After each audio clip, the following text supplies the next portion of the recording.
रात के तीसरे पहर जब पूरा गांव सो चुका था, 6 साला लियान की आंख एक ऐसे दर्द से खुली जो उसने पहले कभी नहीं चखा था। उसने चीखना चाहा, मगर मां का हाथ पहले से उसके मुंह पर था। श्श, आवाज मत निकालना, ये तकलीफ तुम्हारी जिंदगी बनाएगी। लियान की आंखों से आंसू बह रहे थे।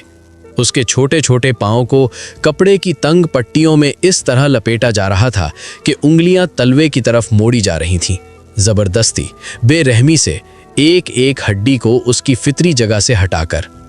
मां के हाथ कांप रहे थे, मगर वो रुकी नहीं, क्योंकि मां को पता था कि अगर आज ये न किया तो लियान की जिंदगी में कोई अच्छा रिश्ता नहीं आएगा, कोई इज्जत नहीं मिलेगी, कोई मुस्तकबिल नहीं होगा। ये 960 का चीन था और यहाँ औरत की कद्र उसके पांव की छोटाई से नापी जाती थी।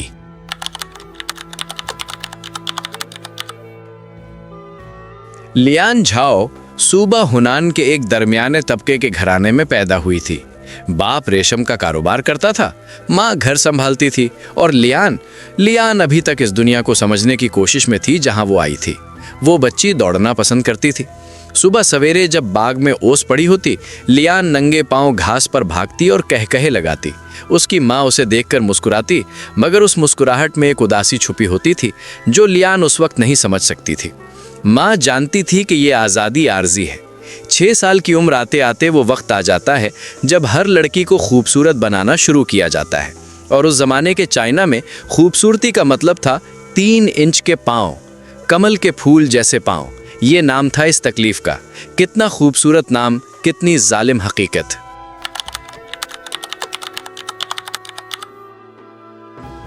लियान को वो शाम आज भी याद है जब उसकी माँ ने उसे अपने पास बुलाया और बड़े प्यार से उसके बाल संवारे, फिर एक खास मिठाई खिलाई जो सिर्फ त्योहारों पर मिलती थी।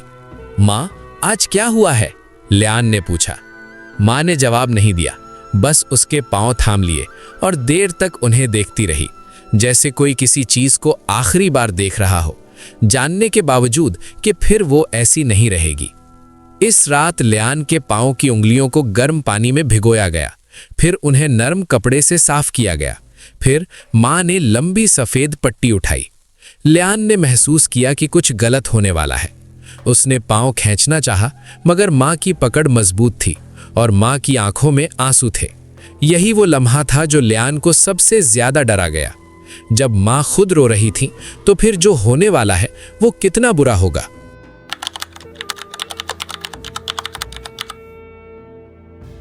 पहली रात तो लियान को लगा कि शायद ये तकलीफ सुबह तक खत्म हो जाएगी। नहीं हुई।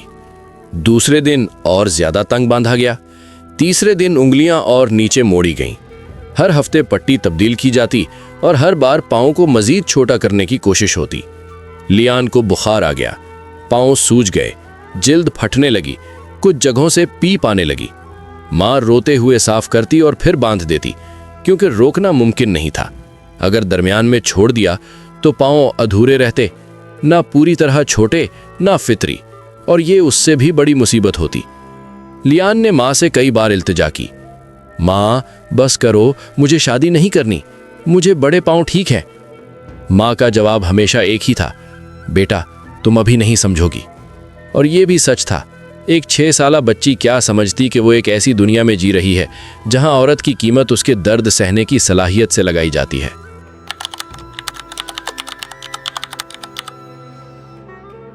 लियान के घर के पास एक लड़की रहती थी, मेई की माँ ने फैसला किया था कि वो ये रस्म नहीं मानेगी। मेई के पाँव फितरी रहे, बड़े, आज़ाद, दौड़ने के काबिल। लेकिन जब मेई 16 साल की हुई तो गांव में कोई उससे रिश्ता नहीं लाया। हर घर से एक ही जवाब आता, बड़े पाँव वाली लड़की घर में नहीं आएगी। मेई की माँ इस फैसले की कीमत चुकाती रही, अपनी बेटी को मुआशरे की नज़र में नाकामयाब देखकर। लियान ने ये सब देखा और पहली बार समझी कि माँ ने आंसुओं के साथ क्यों वो पट्टियाँ बांधी थीं। ये जुल्म नहीं था, ये एक माँ की वो बेबसी थी जो सिस्टम के सामने घुटने टेकती है।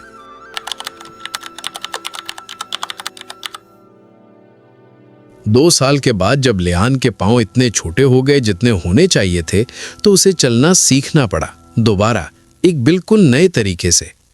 पहले वो घुटनों के बल चलती थी, फिर दीवार का सहारा लेकर, फिर माँ की उंगली पकड़कर।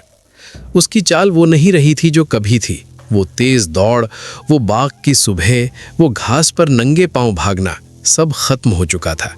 अब हर कदम एक हिसाब था, हर कदम एक तवाजुन का इम्तिहान। मगर मुआशरा इस चाल को नज़ाकत कहता था, अदा कहता था, और मर्द इस अदा पर फरिफ्ता होते थे, क्योंकि उन्हें नहीं बताया गया था कि इस अदा के पीछे 8 साल का दर्द है, टूटी हुई हड्डियां हैं और एक बच्ची की वो चीखें हैं जो माँ के हाथ से दब गई थीं।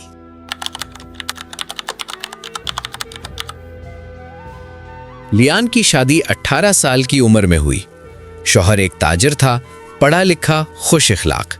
शादी की पहली रात उसने लियान के छोटे पाँवों को तारीफ की नज़र से देखा और कहा, कितने नाजुक हैं। लियान ने मुस्कुराया, मगर अंदर ही अंदर कुछ मरा, क्योंकि जिसे वो नज़ाकत समझ रहा था वो थी माजूरी, जिसे वो खूबसूरती कह रहा था वो था ज़ख्म। जिस चीज़ पर उसे फ़ख्र महसूस हो रहा था वो था एक 6 साला बच्ची के साथ वो कुछ जो आज की ज़बान में जुल्म कहलाता। मगर लियान ने ये बात कभी नहीं कही। उस ज़माने में इन बातों के लिए अल्फाज नहीं थे।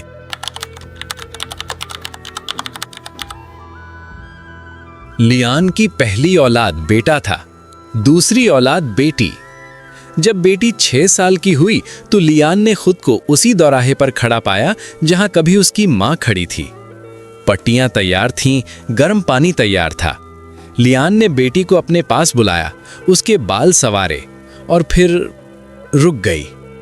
उसने अपने खुद के पांव देखे, हमेशा दर्द करते पांव, सर्दी में और ज्यादा तकलीफ देते पांव। वो पांव जिनकी वजह से वो कभी सीढ़ियां तेजी से नहीं चढ़ सकती, कभी लंबा सफर नहीं कर सकती, कभी वो लड़की नहीं बन सकती जो बाग में भागती थी। लियान के हाथ कांपने लगे। उसकी बेटी ने मासूमियत से पूछा, माँ क्या हुआ? और इस सवाल ने लियान का दिल तोड़ दिया और जोड़ भी गया।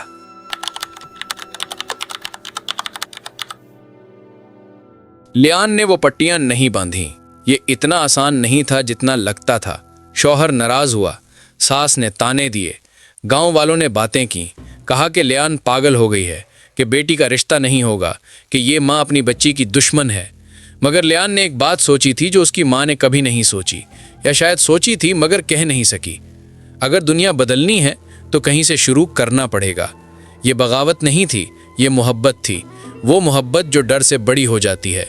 लियान की बेटी बड़ी हुई अपने फितरी पाँव के साथ। उसे शादी में देर हुई, मुश्किलें आईं, मगर आईं। और जिस घर में वो गई वहाँ वो दौड़ सकती थी, चल सकती थी, खड़ी हो सकती थी बगैर दर्द के।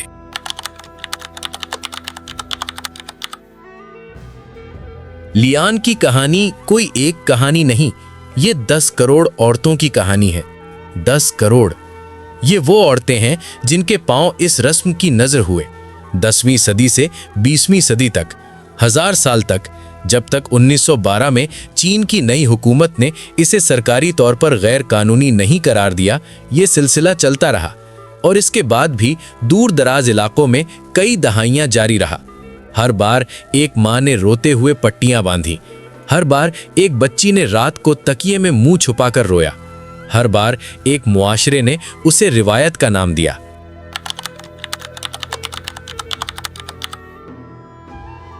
सोचने वाली बात यह है कि ये रस्म किसी दुश्मन ने नहीं बनाई थी। इसे माओं ने बेटियों पर लागू किया, दादियों ने पोतियों पर, खुद औरतों ने इसे आगे बढ़ाया, क्योंकि उन्हें यकीन दिलाया गया था कि यही खूबसूरती है, यही इज्जत है, यही जिंदगी का रास्ता है। जब जुल्म इतने गहरे तरीके से जहनों में उतर जाए कि मुतासरीन खुद उसे नस्ल दर नस्ल आगे पहुंचाने लगे, तब वो सबसे खतरनाक हो जाता है। लियान की माँ जालिम नहीं थी, वो एक ऐसे निज़ाम की कैदी थी जिसने उसे बताया था कि बेटी को तकलीफ देना ही बेटी से मोहब्बत का सबूत है। और ये सोच, यही वो सबसे बड़ी जंजीर थी जो किसी भी पट्टी से ज्यादा मजबूत थी।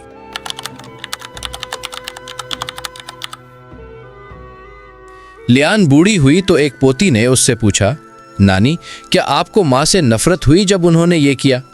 लियान देर तक खामोश रही, फिर बोली, नहीं बेटा, मुझे माँ से नफरत नहीं हुई। मुझे इस दुनिया पर गुस्सा आया जिसने मेरी माँ को ये करने पर मजबूर किया। फर्क समझो, गलत इंसान को नहीं, गलत सोच को पहचानो। पोती ने सोचा, फिर पूछा, और आपने मेरी माँ के पांव क्यों नहीं बांधे? लियान मुस्कुराई, पहली बार वो मुस्कुराहट जिसमें कोई उदासी नहीं थी। क्योंकि दर्द विरासत में नहीं देते, हिम्मत विरासत में देते हैं। ये कहानी लियान की है, एक किरदार जो हजारों हकीकी औरतों की आवाज है, जिन्होंने इस रस्म को झेला, कुछ ने तोड़ा और सब ने अपने अंदर एक ऐसा दर्द लेकर जिंदगी गुजारी जिसे रिवायत का खूबसूरत नाम दिया गया था।